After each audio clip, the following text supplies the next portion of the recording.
This record, the first time I heard it, I loved it. It was a total departure from everything they'd done before in my mind, and I immediately loved it. It was a shift in direction, and I really appreciated the musicality of it, the depth of it, and the colors and the moods that came through the music. I fell in love with it immediately.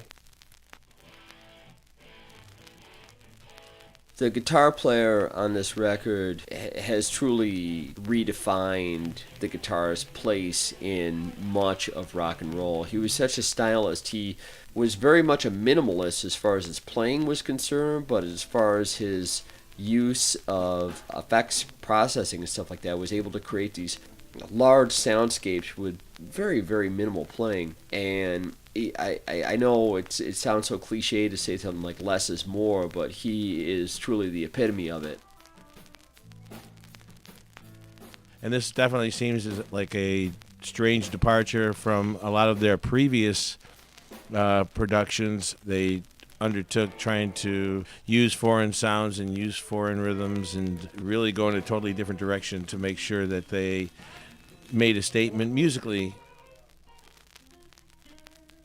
This album was their attempt at redefining themselves, reinventing themselves, and it drew from influences I didn't know about or hear about until years later. Krautrock, shoegaze, industrial. They addressed love and darkness and heartbreak in what was basically a danceable way. And even now, this stands to be one of this band's defining albums, one of their masterworks.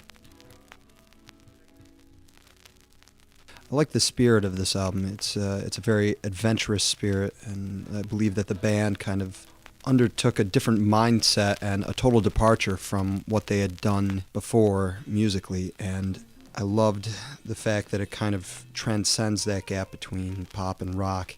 And I think if you asked anyone, even very young musicians or even young DJs, oh, this inspires me, I'm sure you'd be able to tie it back to this band and this particular album.